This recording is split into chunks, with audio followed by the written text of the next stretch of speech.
আসসালামু আলাইকুম। আমার আজকের রেসিপি সেরা স্বাদের পারফেক্ট কাচ্চি বিরিয়ানি। অনেকেরই কাচ্চি বিরিয়ানি রান্না করলে মাংসটা পারফেক্টভাবে সেদ্ধ হয় না, আবার কাচ্চি রান্না করাটাও অনেকে অনেক ঝামেলার মনে করে এবং অনেকের কাচ্চি রান্নার সময় মাংসটা পুড়ে যায়। আমি আজকে যেভাবে কাচ্চিটা আপনাদের সাথে শেয়ার করব, সঠিকভাবে যদি রেসিপিটা ফলো করেন তাহলে আপনার কাচ্চিও হবে পারফেক্ট এবং রেস্টুরেন্টের থেকেও অনেক বেশি টেস্টি। আর এই কাচ্চিটা কিন্তু আপনারা ঘরে থাকা মশলা দিয়েই খুব সহজে তৈরি করে নিতে পারবেন। আশা করছি আজকের রেসিপিটি আপনাদের ভালো লাগবে। আর যারা একেবারে নতুন আছেন তাদেরও রেসিপিটি খুব কাজে আসবে। আমি প্রথমেই খাসির মাংস নিয়েছি এখানে 800 গ্রাম। আর খাসির মাংসটা কিন্তু আমি আগে থেকেই কাচ্চির সাইজ করে কেটে এনেছি। খাসির মধ্যে কিন্তু একটা খাসি খাসি গন্ধ লাগে, এই জন্য আমি আধা ঘন্টা লবণ পানিতে ভিজিয়ে রেখেছিলাম। এরপর 3 থেকে 4 বার পানি চেঞ্জ করে ভালো মতো ধুয়ে পরিষ্কার করে পানি ঝরিয়ে নিয়েছি মাংসটা। এবার মাংসটাকে ম্যারিনেট করব। প্রথমে আমি একটা স্লাইস লেবুর রস দিয়ে দিচ্ছি আর দিয়ে দিব হাফ কাপ টক দই। লেবুর রস আর টক দইটা দিয়ে আগে থেকে মাখিয়ে রাখলে খাসির যে ব্যাড স্মেলটা থাকে একেবারেই চলে যাবে। সাথে 1 চা চামচ লবণ দিয়ে ভালো মতো মাংসটাকে মাখিয়ে নিব। আর মাংসটাকে ভালো মতো মাখিয়ে আধা ঘন্টার জন্য রেস্টে রেখে দিব। মাংসটা একটা ঢাকনা দিয়ে ঢেকে একটা সাইডে রেখে দিব। আর এই দিকে কাচ্চি তৈরি করার জন্য লাগছে বাসমতি চাউল। আপনারা চাইলে চিনি গুঁড়া পোলার চাল দিয়েও এই কাচ্চিটা তৈরি করতে পারেন, তবে রেস্টুরেন্টে সাধারণত বাসমতি চাল দিয়েই কাচ্চিটা তৈরি করে থাকে। আমি এখানে হাফ কেজি বাসমতি চাল নিয়েছি আর চালটাকে আমি 1 ঘন্টার জন্য পানিতে ভিজিয়ে রাখবো। এবার কাচ্চির জন্য একটা মশলা তৈরি করে নিব। এখানে প্রথমেই নিয়েছি 10টি কাঠবাদাম, আরও লাগছে 1 চা চামচ পোস্তদানা, 3 পাপড়ি জয়ত্রী, 1 চা চামচ শাহি জিরা আর একটুখানি জয়ফল। এবার এই মশলাগুলো আমি ব্লেন্ড করে নিব। আপনারা চাইলে শিলপাটায় বেটে নিতে পারেন। কাচ্চি রান্না করার জন্য আমি একটা ননস্টিক হাঁড়ি নিয়েছি। হাঁড়ির মধ্যে ম্যারিনেট করা যে মাংসটা ছিল সেই মাংসটা ঢেলে দিলাম। এখন দিয়ে দিব মেজারমেন্ট কাপের 1 কাপ পেঁয়াজ বেরেস্তা। আর এই পেঁয়াজ বেরেস্তাটা আমি আগে থেকেই করে রেখেছিলাম। পেঁয়াজ বেরেস্তার রেসিপিটা কিন্তু আমার ফেসবুক পেজ এবং ইউটিউব চ্যানেলে দেওয়া আছে। এবার কাচ্চির জন্য যে মশলাটা আমি ব্লেন্ড করে নিয়েছিলাম সেটা সম্পূর্ণ দিয়ে দিলাম। আরও দিয়ে দিচ্ছি 2 টেবিল চামচ আদা রসুন বাটা, 1 চা চামচ ভাজা জিরার গুঁড়া, হাফ চা চামচ ভাজা গরম মশলার গুঁড়া, উঁচু করে 1 চা চামচ ভাজা ধনিয়ার গুঁড়া, আরও দিয়ে দিয়েছি হাফ চা চামচ কালো গোলমরিচের গুঁড়া, আর দিয়ে দিব 1 টেবিল চামচ লাল মরিচের গুঁড়া। আমি একটু ঝাল খেতে বেশি পছন্দ করি, এই জন্য আমি আরও একটু লাল মরিচের গুঁড়া দিয়ে দিলাম। আর দিয়ে দিলাম স্বাদ মতো আরও একটুখানি লবণ আর একটুখানি টেস্টিং সল্ট। এবার হাতের সাহায্যে খুব সুন্দর মতো মাংসটাকে মাখিয়ে নিচ্ছি। মাংসটা ভালো মতো মাখানো হয়ে গেছে। আর এই মাংসটা সুন্দর মতো সফট হওয়ার জন্য দিয়ে দিচ্ছি হাফ চা চামচের মতো বেকিং সোডা। এই সোডার কারণে কিন্তু মাংসটা সুন্দর মতো সফট হয়ে যাবে। আপনারা চাইলে এখানে পেঁপের খোসাটাও বেটে ইউজ করতে পারেন 1 থেকে 1.5 টেবিল চামচের মতো, তবে আমি বেকিং সোডাটা ইউজ করেছি। আমার মাংসটা সুন্দর মতো মাখানো হয়ে গেছে। এখন দিয়ে দিচ্ছি হাফ কাপ রান্নার রেগুলার তেল। তেলটা দিয়ে আমি আবারও ভালো মতো মাখিয়ে নিচ্ছি। আপনারা চাইলে এখানে তেলের সাথে ঘিটাও ব্যবহার করতে পারেন, তবে আমি ঘিটা এখন ব্যবহার করব না, রান্নার মাঝে এবং শেষে ঘিটা ব্যবহার করব।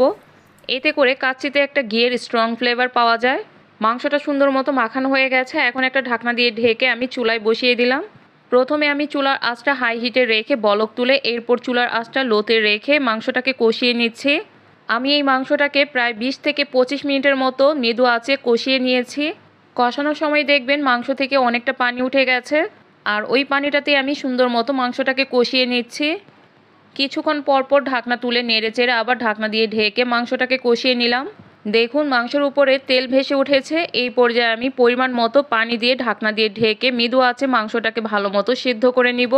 মাংসটা সিদ্ধ হতে থাকুক। আর এই দিকে আমি চালটাকে ভালো মতো ধুয়ে পরিষ্কার করে পানি ঝরিয়ে নিয়েছি। আর 1 ঘন্টার মধ্যে চালটা কিন্তু সুন্দর মতো ভিজেও গেছে। এবার চালটাকে সিদ্ধ করার জন্য আমি বড় একটা সসপ্যান নিয়েছি আর এতে পর্যাপ্ত পরিমাণে পানি দিয়েছি। এবার ধুয়ে রাখা চালগুলো আমি সব দিয়ে দিলাম পানির মধ্যে। এবার দিয়ে দিলাম হাফ চা চামচ শাহি জিরা, 4টা ছোট এলাচ মাঝখান থেকে ফাটিয়ে দিয়েছি, আরও দিয়েছি 3 টুকরো দারচিনি, একটা বড় এলাচ, 1 টেবিল চামচ লবণ, 2 টেবিল চামচের মতো রান্নার রেগুলার তেল, আর দিয়ে দিব 1 চা চামচের মতো লেবুর রস। তেল আর লেবুর রসটা দেওয়ার ফলে কিন্তু কাচ্চির যে ভাতটা আছে সুন্দর মতো ঝরঝরে হবে, একটার গায়ে আরেকটা লেগে যাবে না। এবার একটা স্প্যাচালার দিয়ে ভালো মতো নেড়ে চেড়ে চুলায় বসিয়ে দিব। চাউলটাকে আমি 80% সিদ্ধ করে নিব। যারা আমার রেসিপিটি ফেসবুক পেজ থেকে দেখছেন তারা পেজটি অবশ্যই ফলো দিয়ে রাখবেন। এবং ইউটিউব চ্যানেল থেকে দেখে থাকলে অবশ্যই চ্যানেলটি সাবস্ক্রাইব করে দিবেন। চালটা আমার 80% সিদ্ধ হয়ে গেছে। এবার একটা চালনিতে ভাতগুলো ঢেলে পানি ঝরিয়ে নিয়েছি আর উপর থেকে দারচিনি এলাচগুলো বেছে ফেলে দিলাম।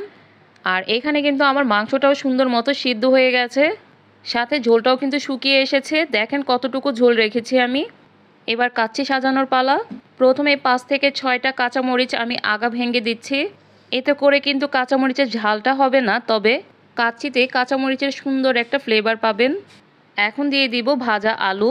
আমি 3টা আলু আগে থেকে খোসা ছাড়িয়ে মাঝখান থেকে টুকরো করে লবণ পানিতে একটু জর্দা রং দিয়ে সিদ্ধ করে তেলের মধ্যে কিছুক্ষণ ভেজে নিয়েছি। সেই আলুগুলো উপর থেকে বিছিয়ে দিলাম আর হাফ চা চামচ গরম মশলার গুঁড়া উপর থেকে ছিটিয়ে দিয়েছি। এরপর কিছু পেঁয়াজ বেরেস্তা ছিটিয়ে দিচ্ছি আর দিব 1/3 কাপ পাউডার মিল্ক। সবগুলো উপকরণ কিন্তু সুন্দর মতো এভাবে ছড়িয়ে দিতে হবে। এবার কিছু কিশমিশ উপর থেকে ছড়িয়ে দিচ্ছি, সাথে 3 থেকে 4টা আলু বোখরা দিয়ে দিলাম আর সবশেষে 3 টেবিল চামচের মতো ঘি দিয়ে দিলাম। এবার উপর থেকে সিদ্ধ করা রাইসগুলো ছড়িয়ে দিব। এই সময় কিন্তু চুলার আঁচটা একেবারে লোতে রেখেছি। আমি সবগুলো ভাত সুন্দর মতো ছড়িয়ে দিয়েছি। এবার উপর থেকে আরও 2 টেবিল চামচের মতো ঘি দিয়ে দিলাম। এরপর কিছুটা জর্দা রং আমি আগে থেকে পানি দিয়ে মিশিয়ে রেখেছিলাম আর একটা চামচের সাহায্যে একটুখানি করে রঙের মিশ্রণটা দিয়ে দিচ্ছি। আপনারা চাইলে এটা স্কিপ করতে পারেন, তবে দেখতে সুন্দর লাগার জন্য আমি এটা ব্যবহার করেছি। আমি রাইসের মাঝখানে কিন্তু একটু একটু করে জর্দা রংটা দিয়েছি, এতে করে রাইসটা দেখতে খুব সুন্দর লাগবে। আর উপর থেকে আরও কিছুটা পেঁয়াজ বেরেস্তা দিয়েছি আর সবশেষে 1 টেবিল চামচ পরিমাণে কেওড়া জল পুরাটা ভাতের উপর ছড়িয়ে দিয়েছি। এবার ঢাকনা দিয়ে ঢেকে লো আঁচে আমি 10 মিনিট দমে রেখেছি। 10 মিনিট পর ঢাকনা তুলে আমি কাচ্চিটা দেখেন কতটা সুন্দর ঝরঝরে হয়েছে। এখন কাচ্চিটা আমি পরিবেশন করে নিচ্ছি। এই কাচ্চির মাংসটা এতটা সফট হয়েছে আর দেখতে যেমন লোভনীয় হয়েছে, খেতেও ভীষণ মজার ছিল। কাচ্চির মাংসটা কতটা সফট হয়েছে আপনাদের সাথে একটু শেয়ার করছি। আশা করছি আজকের রেসিপিটি আপনাদের ভালো লেগেছে, আর ভালো লাগলে অবশ্যই লাইক কমেন্ট শেয়ার করবেন। সবাই ভালো থাকবেন। আল্লাহ হাফেজ।